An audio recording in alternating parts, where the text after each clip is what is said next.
अंबाबाईची हाक ऐकली देवान सत्वर रणी धावला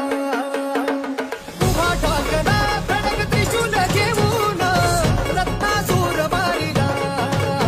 ये डोंगरात नांदतो अन संकटात चालतो देवाचा डमरुनाद डमडमला भिडे आभाळा